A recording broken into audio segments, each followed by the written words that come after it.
আচ্ছা মামনি, এগুলো তো সকালবেলা আনা হয়েছে, হ্যাঁ, ফুলদানিগুলো এখন তো নষ্ট হয়ে যাচ্ছে ফুলদানি না, সবগুলো। ফুলের তোড়া। হ্যাঁ, নষ্ট হয়ে যাচ্ছে, কি করা যায় বলো তো? কি করা যায় দেখো এগুলো। এই দেখো, এই দেখো, এটা তো মানে ফুটেইনি এখনো গোলাপ, কি করা যায় বলো? একটা কাজ করো, গোলাপগুলো তুলে ফেলো। তাই? হ্যাঁ, তো তোমার তো বুদ্ধি ঠিক আছে। তুলে কি হবে? তুলে ফ্রিজে রেখে দিবে। ফ্রিজে রাখার পরে এটা থাকবে কয়েকদিন। হতে এই পারে। এটা আবার কি কালার গোলাপ? এটা অরেঞ্জ। আবার অরেঞ্জ কালার। অনেক গোলাপ গাইস, অনেক অনেক। অনেক মানে গোলাপের সমাহার।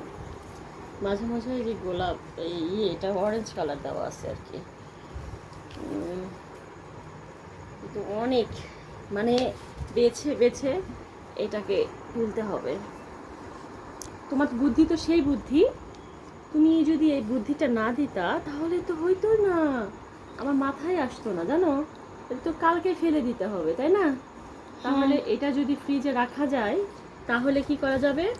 মাথায় দেওয়া যাবে, খোপাতে দেওয়া যাবে, তাই না? হ্যাঁ। ই তোমার বুদ্ধি তো মাশাল্লাহ। এমনিতে তুমি পিএন স্কুলে চান্স পেয়েছো রাজশাহীর। তুমি কোন স্কুলে পড়ো? পিএন স্কুলে। পুরো নাম বলো।